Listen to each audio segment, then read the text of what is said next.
Thank you for joining us wherever you are. This podcast episode is brought to you by the Old Ways Actual Play team. This actual play uses the Coriolis rules by Free League Publishing. This actual play is performed by adults and contains adult themes. Strong language, powerful factions, and adventures across the third horizon await. All content, including names, places, events, companies, and etc., which may bear resemblance to entities living or dead, is strictly coincidental. My name is Michael Diamond, and for tonight's game, I will be your storyteller. Thank you for joining us again on another episode of the Old Ways podcast. I am your storyteller, Michael Diamond. My pronouns are he, him, and I will be assisting you in another expansive view of the Third Horizon Day as we come back to Coriolis, Children of the Periphery, and we get kickstarted here with immediate introductions to my right.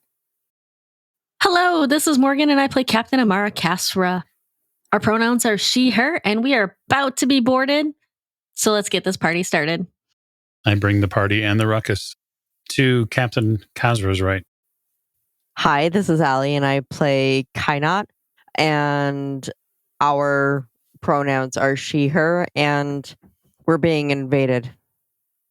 In some form or semblance therein, yes. At the end of the table. Hi, this is John. I'll be playing Fida, our ship's mechanic. We both use the pronouns he, him. And I had a little trip, and I had a really nice nap. So everything's fine as far as I'm concerned. Certainly. There's nothing wrong. It's been a nice, pleasant trip as far as you can tell. To Fida's right.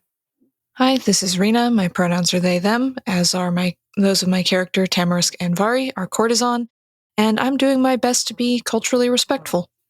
Indeed. We'll see how that fares for you as we continue. And last but most certainly not least. Hello, I am Rosie, she, her of Odd Duck Dice, and today I am playing Icarus, also she, her, who is the pilot of the Periphery, and Icarus has promised Rakam, our ship's AI, a fresh paint job if Rakam does not kill the boarding party, because Rakam is already mad about the chipping of their paint job. It's a pretty nice paint job, right? So I think it's reasonable to be a little protective of it. We'll see how Rakam does as the events of today unfold.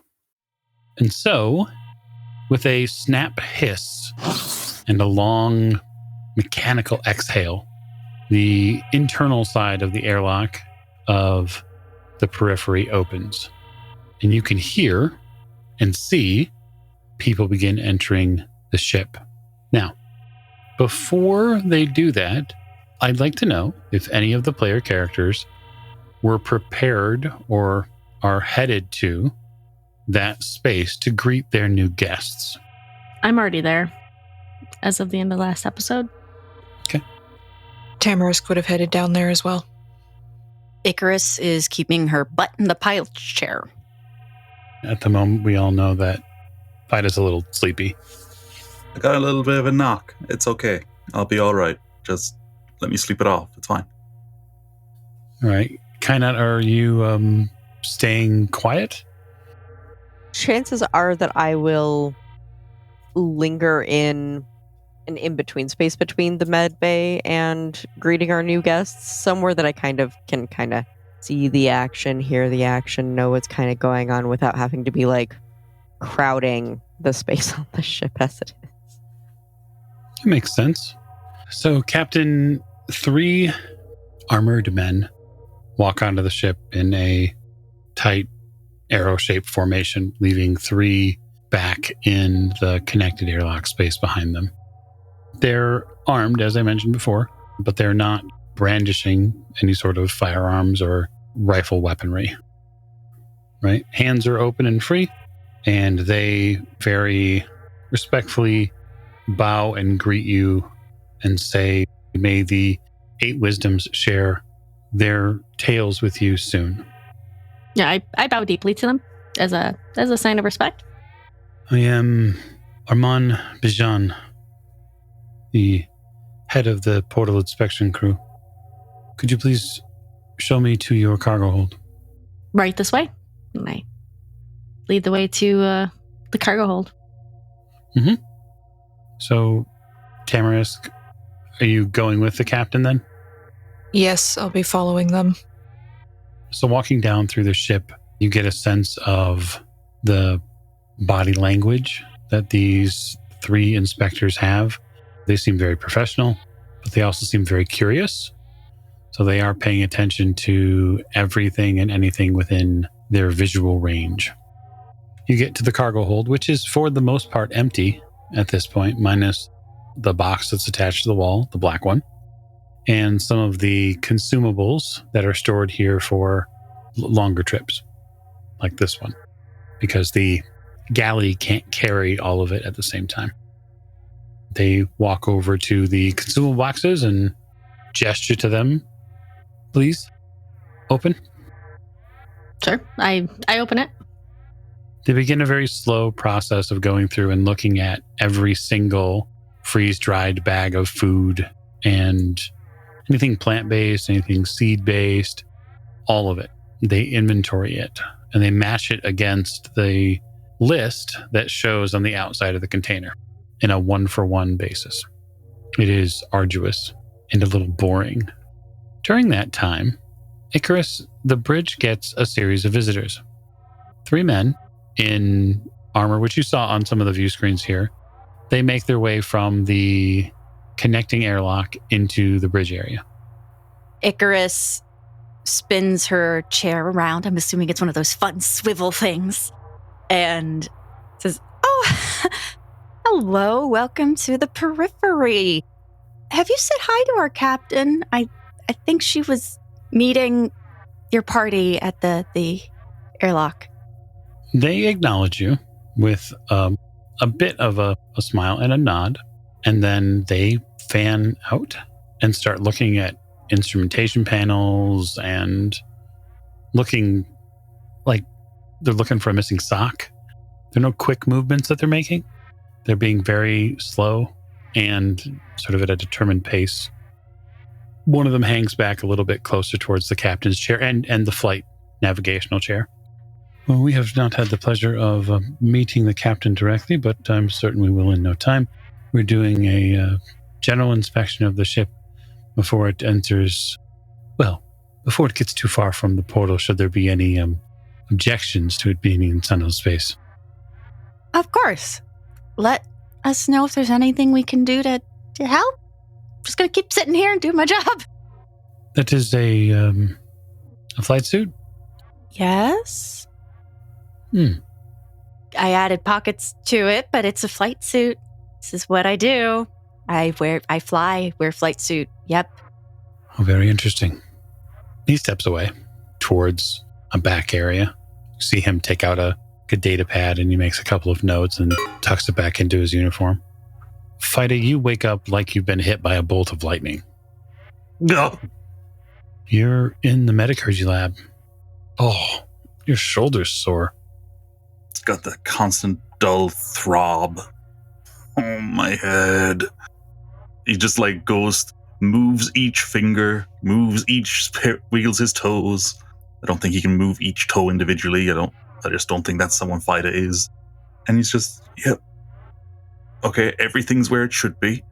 Can I make fists? Oh, yeah, you can. You can certainly make a fist. Next step. Can I sit up? Yeah, it takes a little work. Mm-hmm.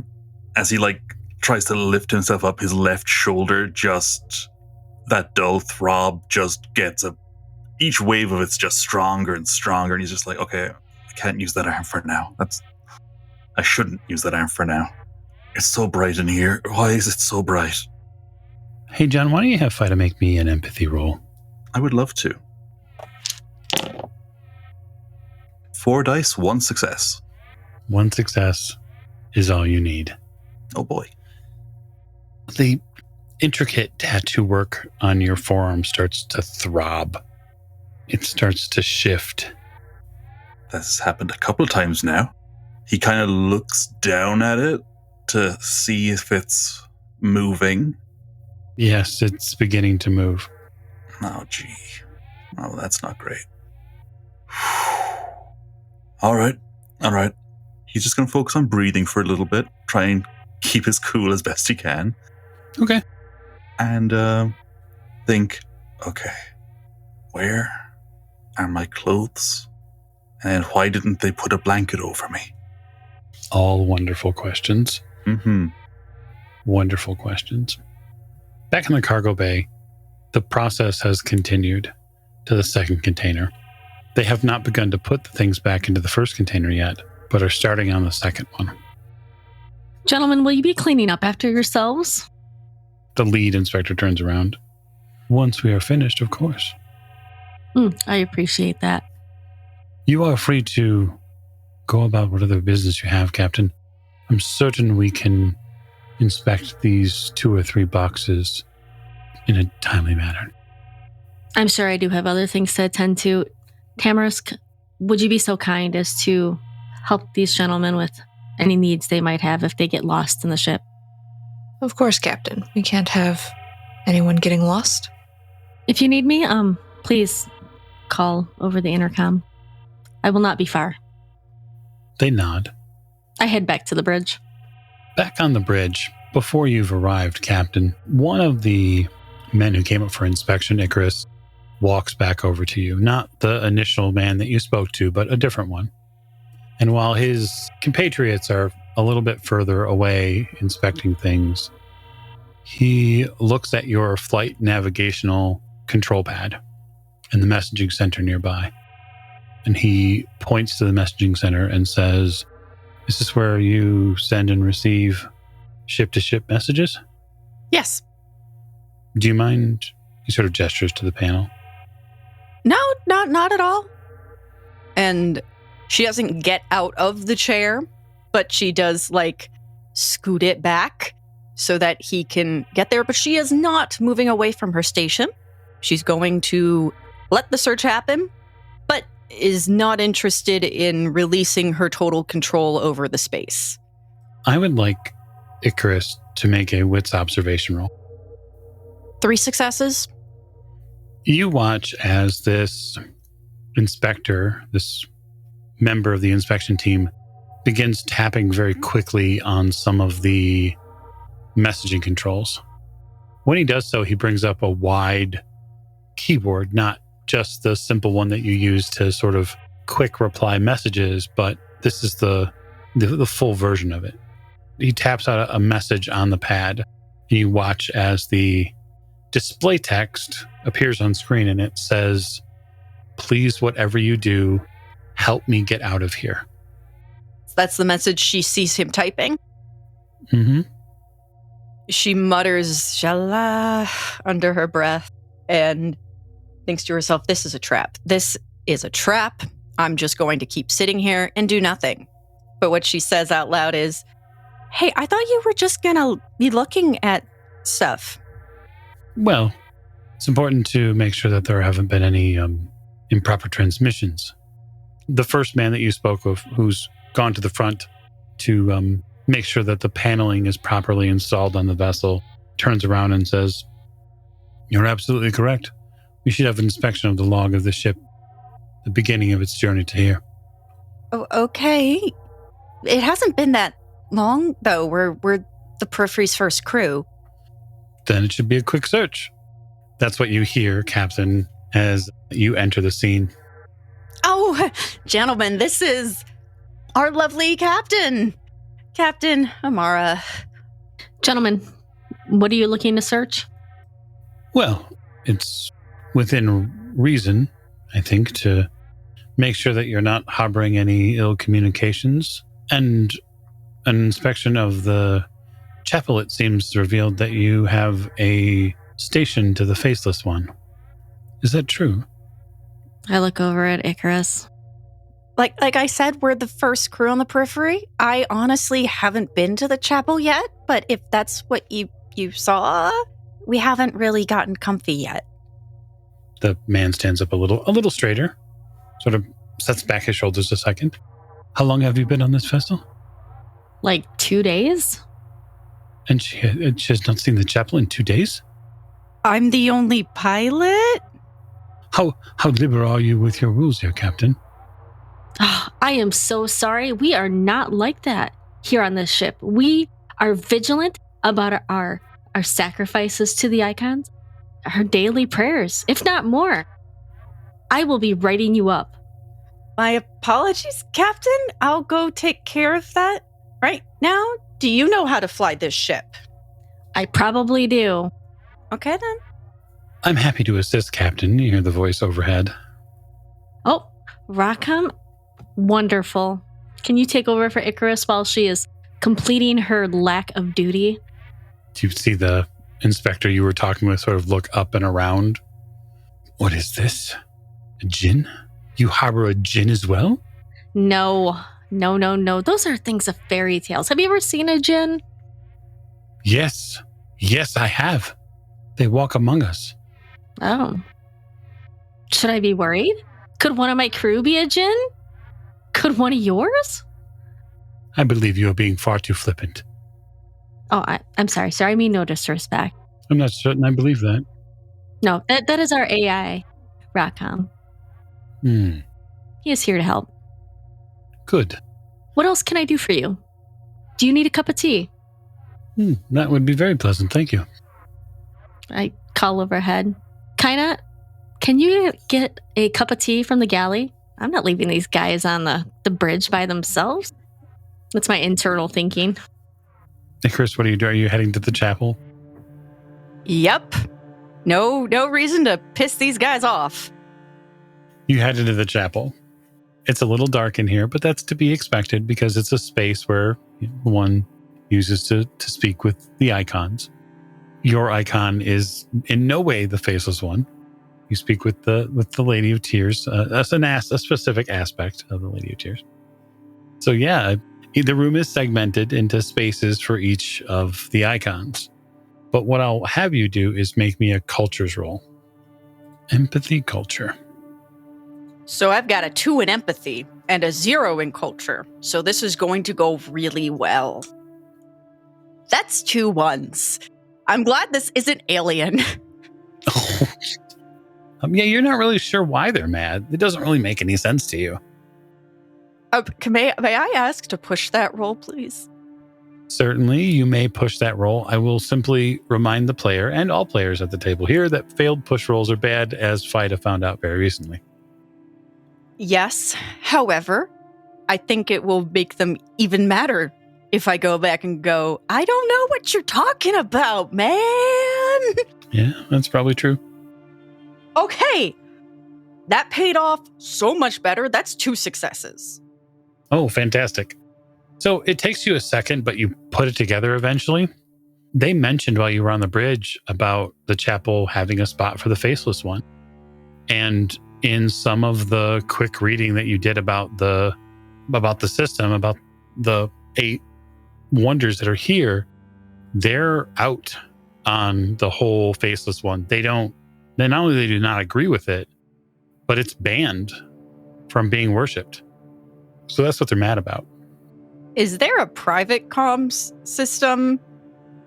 We've established a couple things, right? Like all the characters have some sort of comm link. So that comm link is effectively, as I would treat it, like a cell phone. More advanced comm links might have an earpiece as well. So that is something that is likely possible. Some of you that have more advanced comm links, I would assume that most of those comm links that have earpieces would be worn fairly regularly. I'd say there's likely a way to communicate with people remotely. There are probably also, like visual, like armbands that can get messages. There's no cybernetic implants likely that anyone has here that would do that. Not that there are not cybernetic implants, but yeah. Icarus is going to shoot a text message, like a visual word message to Captain. Say, should probably make our apologies. There is indeed a station to the faceless one. Should I do anything while I'm down here? ? I get the message. You do. Follow-up message. Should I ask Tamarisk ? My own personal belief as Amara is that all icons should be worshipped. And these folks are ignorant, but I keep that internal, and I send a message back to Icarus that says, yes, ask Tamarisk. They are in the cargo hold. Smiley face. Okay. Well, for the time being, because Icarus doesn't want to leave the offensive iconotry up for our guests, doesn't want to offend them further. If there's just like a bit of cloth or something that she can drape over that station for the time being. Yeah. At least so that she's not going to deface the station, because that would be very much against what she believes, but she wants to respect their guests, and will then ask Tamarisk if they should do something else. Okay. So you head to the cargo hold. Fida, your arm won't stop throbbing. And now that movement of the ink under your arm is getting to the point where it feels like that. It's like maybe you laid on your arm in bed. And so now there's all these pins and needles going down and traveling back up your forearm. I don't think I'm aware the ship's been boarded, am I? You are not. I am not. I am, however, a little bit embarrassed that I am still in my special space pajamas. One size fits most. Your 1972 version of space shorts. Yes. Yep. I haven't really familiarized myself with this med bay. I am familiar enough with other med bays, so I'm pretty sure there's probably something in here, like a blanket that I can throw around and over myself. If there's a mirror, I'm going to have a look at that, see if I've got a goose egg going on. Oh, yeah. Yeah, you certainly do. Just look at the bottom of like a kidney dish, and he's just like, oh man, that's not great. So yeah, he's going to kind of throw that over his shoulders, the blanket over his shoulders, and he's going to make his way back to his cabin. Okay. Just to get clothes and boots on and just, I feel like hell, but I'll be okay.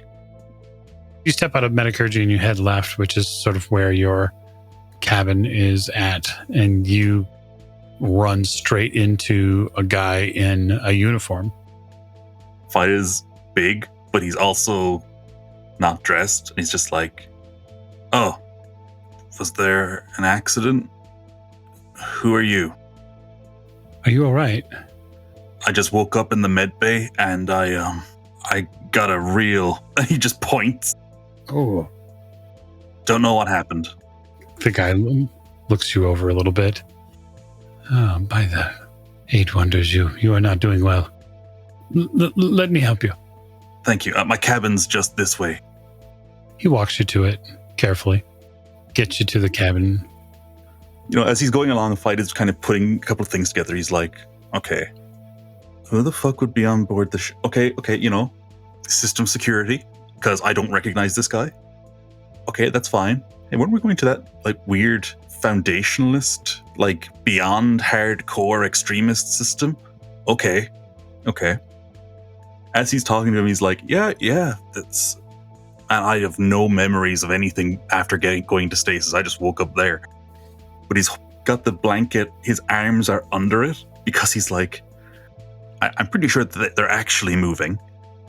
No one else has ever seen that happen. And I don't want a guy who all I know of is this guy's culture is very quick to jump to conclusions. Based on, you know, we're living in Coriolis and the occasional stories you hear about folks that come back from the shipyards over there. This is me. Mm-hmm. Again, the arms are just under the blankets. Each hand is up to its respective shoulder. He doesn't in any way try to remove the blanket or anything. He just gets you to your bunk so that way you can sit down. And he says, it does look like you've been through quite an ordeal. Is everything all right here on the ship? Thinking about it, it must have just been a bad jump. Was there a security incident? Are you... as I said, I just woke up. We're doing a regular inspection that we do to all ships bound to the system. There have been some discouraging events recently, and we're making sure that no troublemakers are on board. Trying times. We're a new crew. I don't think we've got anybody who'd... And he just kind of shakes his head. He's like, I don't think we have anybody like that. Friend, thank you very much. If you give me a moment, I'll get dressed and stay here in my bunk while you are on board. He nods and steps out to give you space. And he's just going to close the door, and then just like, this is the first time he's actually looked at them, and he just lifts the blanket down over his arms, and he's just looking at the tattoos. Yeah, they're swimming and making concentric circles and all sorts of things they should not be doing. Yeah, he's looking at the mathematical beauty of the patterns they're making, but he's also like, yeah, no, ink's really not meant to do that. I want to move to the cargo bay really quick. As Icarus steps in, getting that full understanding of how long it's been since they've slept and using energy drinks to stay awake, you get to the entrance to the cargo bay. Tamarisk, for you, they have finished the 3 crates. One of them has begun putting things back and reassembling them. The other one walks with you across the cargo bay to where this large black box has been strapped to the wall. He asks you, "What is this?" Furrow my brow. I'm not certain. The ship's manifest isn't my realm. The captain would know. Very well. He looks around to the left and to the right and then looks... It's a little off the ground, right? It's mounted a little off the ground, so he has to stand up sort of on his toes to see the top of it. And then he walks to the back side of it, and you see him pull at one of the straps on the wall. And you see it suddenly go slack. Then he goes to the other side and does the other strap. He reaches inside portion of this front-facing cover, which has 2 fairly thick handles. And he pulls really hard, and it sort of comes apart like a big hinge. Icarus, you've managed to get into the cargo bay, and you're seeing this box on the wall be unveiled, unwrapped. You see the other guys that are another guy in the bay to the right here that's seemingly repacking stuff that was in a cargo container. There are a couple of them that have been taken inventory of. And there's this hum that goes through your ears into the left ear and then eventually out the right. Like the harmonics in the room change. As this inspector pulls the front of the box apart, Tamarisk, you see inside of it an elegant shape. It's a vertibike. You have a passing idea of what they are. So it's like a speeder, except vertibikes are essentially customized, in effect, hot-rodded versions of them that normally have a collection of sort of motley, mismatched parts to make things do things they're not supposed to. But this one is all purpose-built, and the front of it has these flaps, these shielding portions that seem to suggest that it would cover the rider. And it's made of a very sweet and supple-looking material. It's definitely a type of metal. But when the front cover of it comes off, it opens like a clamshell. And when it does, there are lights on the top of that portion of the shell that shine down light. And for you, Icarus, at the other end of the bay, seeing that object, seeing Ghost here with just all of the proper lighting is breathtaking.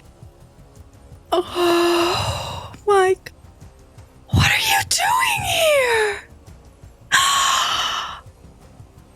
And she just sort of drifts over to that bike, and her eyes are only for this bike. She completely ignores any and everyone else here unless they get in her way. And to be clear to my other crewmates, no, you did not tell Icarus that this bike was here. She is completely and utterly unprepared for the sheer rush of adrenaline and sexual energy that she now feels. Icarus, this is our pilot. Icarus, and realizing Icarus is not responding in the slightest. Not in the fucking slightest. There's like romance music playing in Icarus's head as she relives the last time she was on this bike outrunning those goddamn mercenaries. There's a slight flush to her cheeks and she totally ignores everyone else. You are not important. So, Tamarisk, I will not ask you for an observation roll because it is obvious. You recognize something the moment that Icarus begins moving down the ramp to get down to the main portion of the cargo bay. Icarus is not completely within the confines of her flight suit because it's wrapped around her waist. She is not in any way, shape, or form decent for this person here. And like the red flag social faux pas start going off in your head, and now you have an incident. Like an actual social incident, which you are present for. Going to try and stop Icarus. How would you stop one lover from getting to another? How would you interdict yourself in that? Step in front of her and put my hands on her shoulders. Her mostly bare shoulders, because she's just got the, I think it was a t-shirt or was it a tank top that she was wearing? It's a white tank top, and her nipples are definitely erect at this moment. Oh my god. Seeing Ghost is a sexual experience for her. So stepping between her and her goal, but also with the intention of kind of shielding her from the gaze of the inspector. He's already seen her, but I'm respectfully covering her from view as much as possible. For the brief moment that I can step in front of her, because I'm sure she's not going to allow this for very long. Okay. There's a gasp in the room. It's not from the inspector that you get in the way from. It is from the other inspector putting things back in the cargo container, because given the light and Icarus's movements and all sorts of other things, he is also getting sort of this show in his very conservative mind, a show. Her shoulders, bare shoulders? Another person touching a woman's bare shoulders? What goes on in this ship? Icarus, Oh, hey, Tamarisk. fix your flight suit. Impropriety! Impropriety!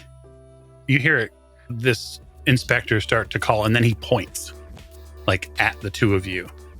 Icarus, this is very important. Cover yourself now. Blinks, looks down, goes, oh, wow, I thought I had done that already. Sorry. It's been like 4 days since I've slept. Shirt on, yep, okay. Goodbye now. I'm just gonna back out of this room. Goodbye. I'll just add that getting the flight suit to zip up is not as easy as you'd hoped. It's difficult. You manage. It's like the zipper fights you a little bit.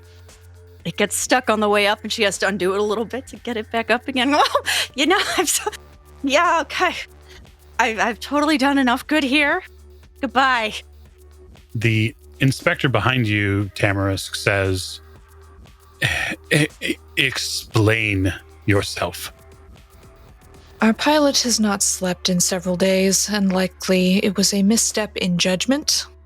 It was not intended as a slight or a breach of your customs. She tends to get a little scatterbrained when she hasn't slept very much, and none of us have slept. He begins wagging a finger. I will make my recommendations to Jean immediately. This toy. He slams the shell holder back closed, and the lights dim in the cargo, and all the extra special mechanical sexual magic leaves the room for the moment. And then he storms off towards the bridge. Internally facepalming. Yeah, you're worried not just for the ship and the crew, but this could be reputation harming for you. Following social cues and the important rules is really, really important for you, because that's how you get into spaces that nobody else does. There might be a way to socially fix this, but it's like active bomb defusal that you'll have to do, at least verbal bomb defusal. So, Fida, you get your pants on and your other articles of clothing, and you exit your berth, going to scuttle my way down to the engineering bay because I realized they might go there looking for anything. They might think I have a smuggler's panel there, which I don't. It's not there. It's somewhere else. You start heading that way and you run into Icarus. It's the first person you run into. So if you could, Icarus, give us your visual, physiological state. Maybe what other emotions you might be letting go. Icarus is still flushed, but looks more embarrassed and maybe a little frustrated. It's like, oh, hi. Oh, how's it going? Not good. You just nod slowly. Okay. I apparently was walking around without my jacket zipped up, and that was apparently very, very bad. That's a bit of a faux pas. Yeah. So I'm gonna sequester myself and take a nap because it looks like we're not going anywhere. And he's just nodding slowly. The mustache is covering his lips because they're pretty tight. He's just like, that's all right. Well, is there anything I should know? Oh, we've been boarded. I've one of the nice guards told me. Oh, great. Is there anything else I should know? Is there? They don't like us a whole lot right now. All right. And something about the icons in our chapel, they weren't thrilled with that. Well, I mean, one of them said maybe the 8, and I get the feeling maybe we might have misstepped. Well, at the same time, the ship's not long out of dock. We can maybe use that as an excuse. I don't like not having 9. There is an alternative design I've seen on a few ships for the chapel where there are 8 berths, but they're asymmetrically laid out. Well, for the time being, I covered the faceless one with some cloth to just sort of try to be respectful, but I get the feeling I should probably hide. I think I pissed off both groups of very conservative men. That'll happen. Yeah, probably for the best, so to sequester yourself away and join a nunnery. Yes, I will be nothing but propriety in my age as I wither away behind walls of something. I don't know. He just kind of shrugs at you. He's like, I just said a thing that I heard one time. Maybe I'll try to find a monastery. I don't know. I'm going to go sleep now. You do that, bud. Yeah, okay. Nice sleeves. Are you hiding your tattoos on purpose? We are dealing with conservative folks who... Oh my god, do they not like piercings? I should hide my nose ring. It's too late.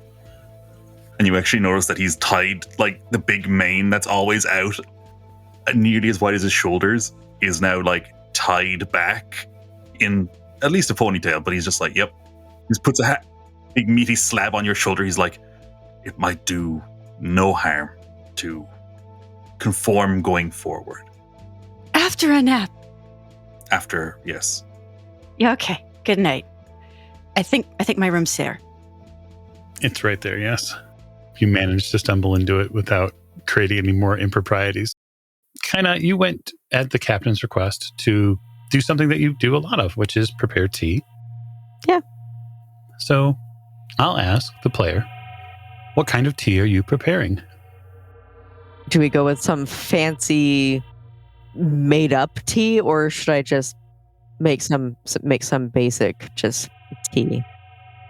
You can tell me what you'd like the tea, if there are any flavors that you would like to put into it, if there are any purposes behind it, perhaps something to calm people.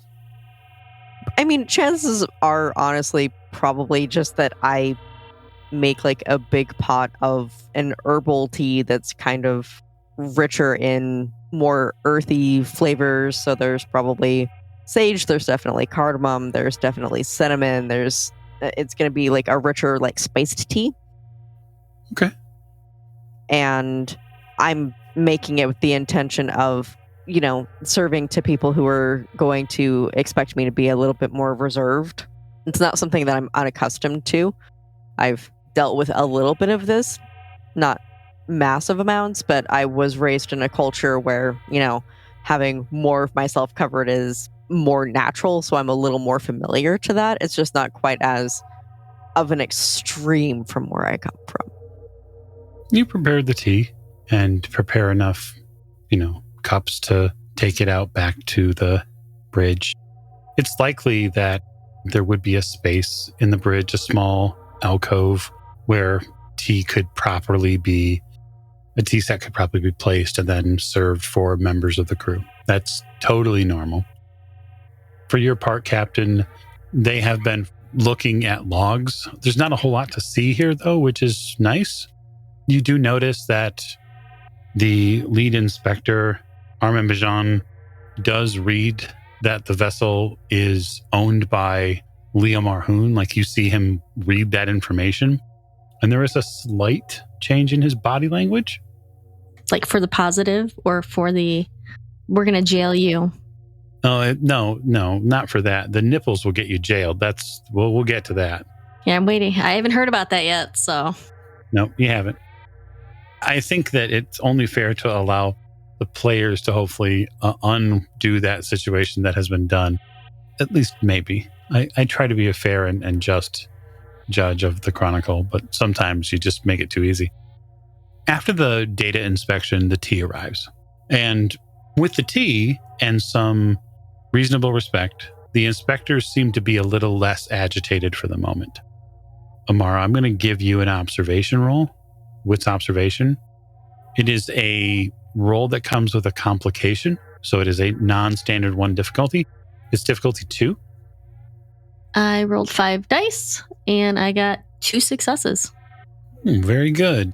You see a recent message on the flight control system while you're in and around the bridge. And you see a message that was originally shown to Icarus, which displays, "Help me, I'm being held against my will." Is there anybody still up at that station? No. But I'll go ahead and give you that observation too, that there are a couple of these inspectors that are still here, and one that is paying very close attention to what you are looking at. He's a little young. He's probably in his late teens, early 20s, and he does not look like he wants to be here at all. What's the other officer doing? He's enjoying tea. And he's, I suppose, likely sharing some polite conversation with Kainat as they are enjoying the tea. As long as he's not paying attention, I look at the younger man and kind of motion him over with my eyes. He very carefully walks towards you, but his gaze doesn't break from where the other inspectors are, and he comes around the side of the station so that way their backs are more to him. Yes, Captain. Do you mind looking at something with me? He looks over the navigational control. He couldn't see the view screen from where he's at, right? So it's like a monitor that's facing you, and he's on the back side of it. And he says, I think I know what that already says. I type on the pad or on the station. He looks down at it. I type out, "How are you being kept against your will?" He goes around one end of it, using their turned backs as a moment of opportunity, and he types, "Indentured servitude. Help." And you can sort of feel the weight of his anxiety and concern. I feel my anger rise inside me. Because if there's one thing that I don't like slavery. It's an ugly, ugly thing. And in a society which is very top-down as far as its structure, and unfortunately, when it is top-down in a male structure and in a heavy religious structure, it can happen. It is something that is present in the Third Horizon. It is something that the Free League especially fights against pretty hard. As much as I want to help him, I can't with these 5 armed individuals.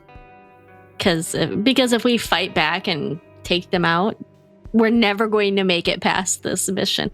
And we might not anyways because of whatever Icarus did in the cargo bay, which I don't know about. That's correct. I type back on the data pad, I wish we could help you, but if we try to help you, then we are as good as dead. Your fingers are flying on that pad. Mm-hmm. He types in Wasta on Ramasi. I erase what he wrote, and is that where you're staying? I can meet you there. Just promise me safe passage. If you can meet us there, we will give you safe passage. Thank you.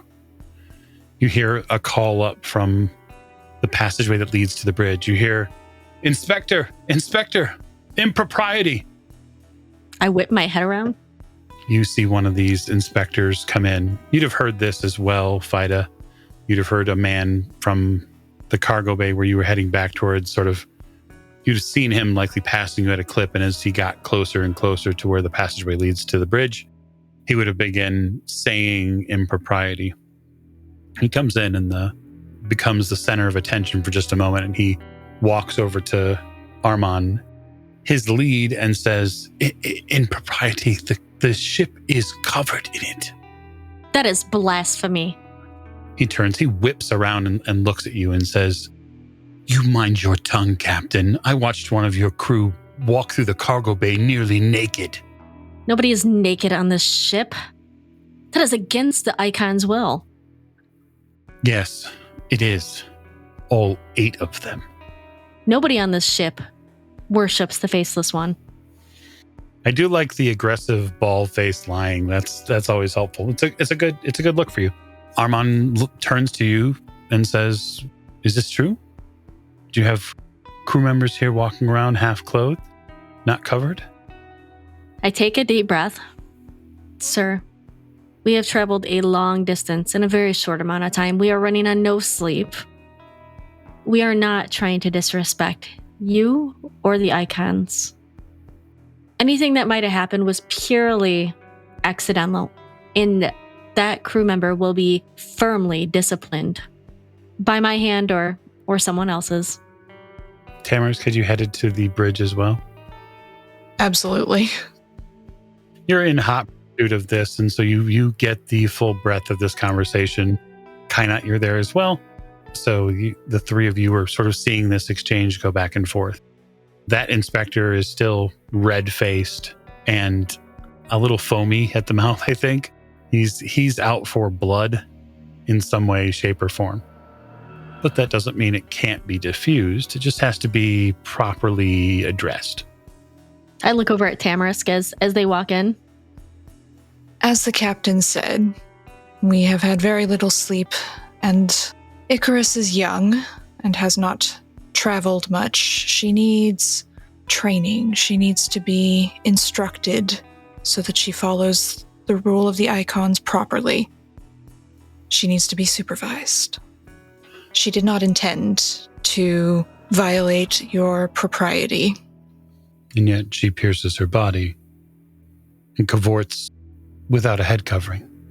She needs instruction. She is from a place that does not follow the same traditions, and she must be instructed.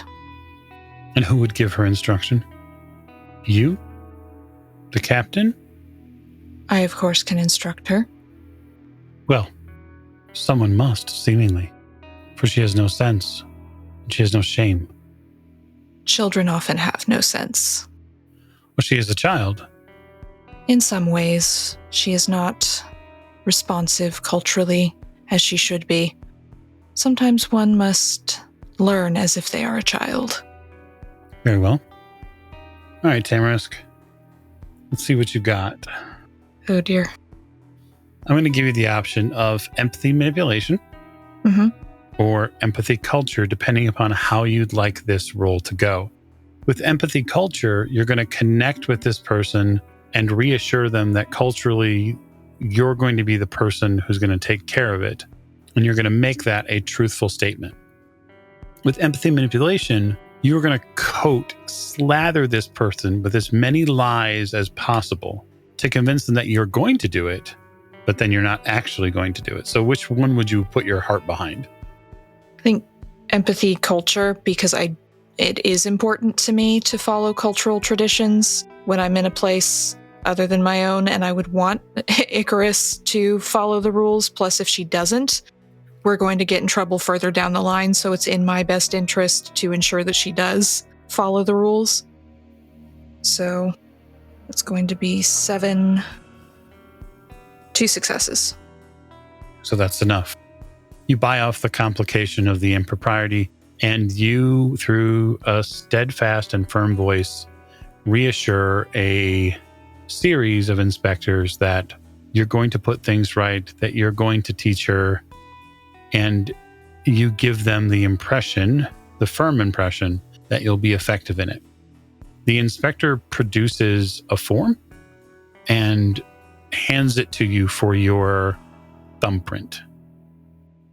We'll expect regular reports on her progress. Of course. The lead inspector turns to you and says, Captain Kasra, I don't have any other reasons to hold you here, although I am concerned about the vehicle in the cargo bay. We are on an archaeology expedition, and that will be one of the tools that we use. I see. Are you aware that its signature is of a military destination? I was not aware. That came from our benefactor, our patron. Yes, I saw the paperwork there. To assist us when we arrive at Menkar. Oh, Menkar. Splendid. Yes. Well, we shall hope that you do all you can to be diligent and safe within the system here. Make your way and refuel, and if I might suggest, perhaps some rest for your crew. I think that is a splendid idea. Thank you for that suggestion. And thank you for the tea. That is most generous. We appreciate that. May the 8 wisdoms guide you. And you. They all seem to sort of react when you talk about the 8. Like, as soon as you say it, everybody's head turns. It's more than a little creepy. It's like in the movie with the Hot Fuzz when they say the greater good. Everybody says it at the same time. They leave, one by one, exiting back into the airlock and eventually into their own patrol craft. Captain, you notice Afson is the last to go. And he goes with a fair amount of trepidation. I just nod at him. Do the shooing sign off the ship. The airlock seals back up, and the craft, after a little bit of creaking, does seem to release the periphery back into open space. Rakam's voice comes overhead. Oh, I thought they'd never leave. Same here. I turn to Tamarisk. Icarus is under your purview. Believe me, I am aware. I am so very, very aware. She's a wonderful pilot, but she's going to get us killed. Well, I'll do my best to prevent that as much as possible. But you may need to make it very clear to her she does, in fact, need to listen to me. Because, as she's so eloquently put it, she has a problem with authority figures. Well, she needs a little education. Quite a bit of it, actually. She like from some backwater planet? Well, just a little insinuation here and there can help. Prejudice and so on. You know how it is. Once she's had some sleep, she and I will have to have some lessons in deportment. Wonderful. I will reiterate with her that those are required. Excellent. I'll do my best. My very, very best. So I'll just say for your part, Icarus, sleep comes very quickly. Very, very quickly. And at first you don't dream at all, but eventually your hair is rushing backwards, the wind in your face, the hum of the bike underneath you, and all you can see just out of the tiny little viewport when you crouch down on Ghost is a cityscape. And it goes on for miles. The straightaways are just clean and perfect. That's the dream, baby. For the rest of you, getting the ship on a standard piloting course to head towards Ramasi is not hard. It barely takes a piloting roll at all. and anything else the ship's AI can certainly clean up. What it does afford you is an opportunity to actually rest outside of stasis and maybe feel like a little human once more. So I'd like to know what the conscious members of the crew are going to do at this point.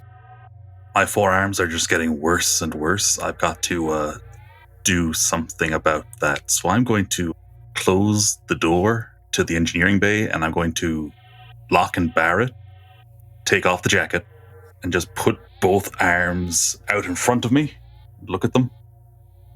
Mm-hmm. As I watch the tattoos moving and swirling and just shifting geometric patterns, Fighter's going to kind of try and calm down and breathe. And he's going to put his hands against the shielding of the power core. Okay. He's had to go down a couple of ladders and stuff to get here, but, engineering is not that small a place. Yeah, he's going to put his hands against it and try and open himself up mentally and spiritually and see if he can find some way of understanding what he's dealing with. Yeah, I think that it's reasonable methodology. The reason his hands are against the power core is so that he can tie his consciousness, not to his own breathing, but to the thrum of this constant, steady state as it is powering the ship and all the systems that he needs and that everybody else needs. And he's just letting himself sink back into that thrum as it courses through his fingertips, up into his palms and through his arms. Okay. So why don't you give me an empathy roll? Mm-hmm. 2 successes. You feel a pretty solid connection when you start reaching out. Maybe it is the vibration of the power core itself that helps bring you closer to a place where you feel less stress. I think that's probably the best way to put it for the moment. Mm-hmm. You get this rising feeling like you're struggling to breathe for a second, and then it begins to calm, and the tattoos move a little slower. That is an improvement, at least. I have to find out what the fuck is causing this in the first place, but, he's just taking this time to just, okay, I don't know if I'm grounding myself and getting energy out of me from the tattoos into the world, or, their movement is tied to my state in some way. So he's just opening himself up to the system. This whole process is going to take a while. Certainly. And he's just going to slowly kind of probe it and see if he can form that connection that he kind of feels he needs to understand what the ship is telling him with every noise and every kind of slight change in pitch around him. Those come after a while. The image of the ship gets a lot more aligned in your mind. Just by doing this sort of meditative state, you're able to, with your mind's eye, reach out and see everything from a couple different vantage points. You can see the ship as it exists in space in the sense that you have seen it in dry dock and you know what it looks like. You have so far been in many of the different places and areas on the ship, and you're seeing places that you haven't yet been. Little pockets of space between the inner and outer hull. You start getting these images of the wiring inside of the walls and being able to move through those spaces. Yeah, he's just going with this. There's no resistance on his part. He's trying to just not think about his arms and to lean into what's happening. I don't know if he has a conscious kind of, what I'm doing is I'm relaxing my breathing and blah, blah, blah. It's just, this makes me feel better. I am doing this. Yeah, it's what you go with. You don't really have a ton of conscious thought. You have a lot of meditative and eventually subconscious thought. And then you lose consciousness at some point. You don't even know when. You get relaxed to the point where you sort of fall back in the geometric patterns in your own mind. So we'll leave you there. Yep, sounds good. What's Kainat doing as an opportunity to sleep has finally arrived? mostly just wondering how I'm going to talk to the captain about this ship AI without, hopefully, interruption from the ship AI. That's something that I'll be thinking about, like, while I'm getting ready for bed. And it's something that's just been nagging in the back of my mind because, as far as I'm aware, generally speaking, ships don't keep secrets from the crew, and it's mildly concerning. So I have questions. Okay. Yeah, you tumble around in your thoughts a little bit about something a little bit more than a conversational AI that's aboard this ship. Didn't FIDA say that there were no records of there being an artificial intelligence? Usually those things are pretty well documented, and their parameters would be documented too. Yeah. What systems they're hooked up into, why, and for how long, and what the expectation is. There's no paperwork on that. That's real strange. Anyway, Tamarisk, who's just connected with a new contract now for her evidently charge now. Icarus, who doesn't even know that yet because she's sleeping and dreaming of vibrating motorcycles. Tamarisk is going to meditate to try and get their brain back under control because it's a lot of adrenaline, a lot of stress, a lot of anxiety, and they're struggling a little bit with the meditation because coming down off that high of the adrenaline rush, but also they can't light their incense because they don't want the scent on their clothes for when they land because that would be inappropriate. So some of the things that they would normally do to calm themselves down and to lean into the meditation are no longer available to them for the moment. Are you telling me you stew? Yes. Okay. It's an attempt at meditation, but it doesn't go that way. It's a lot more thought spirals. Yeah, there's a lot of things that you don't have an opportunity yet to say to Icarus or broach a conversation about why things went the way they did. It's a whole ball of stuff. So lastly, Captain, if you would, are you sleeping in the captain's chair or are you going to quarters? I am going to quarters, but first I'm going to go to the chapel. Mm-hmm. And I am going to take the cover Icarus had put over the faceless one. Mm-hmm. And I'm going to take that off and just shake my head. Ignorant. Put it off to the side in case we need it again. Because I don't know if anybody on board does worship the faceless one. That is truly none of my business. You haven't really had those conversations. And we might not, but we might. And then I am going to head off to my quarters, take the shawl off my head, hang it up on a hook off to the side of my bed, because I'm sure I will need it again very shortly, and crawl into bed. Really glad that we did not end up in any sort of jail or prison camp, or as an indentured servant somewhere. And then remember that I have to tell the crew we are going to take on a new passenger when we fuel up. I can't wait for the next episode. So thank you so much for joining us on this episode of Children of the Periphery. We greatly appreciate your listening ears. We hope you've enjoyed our little boarding party we had today. We'll see you next time. Thanks.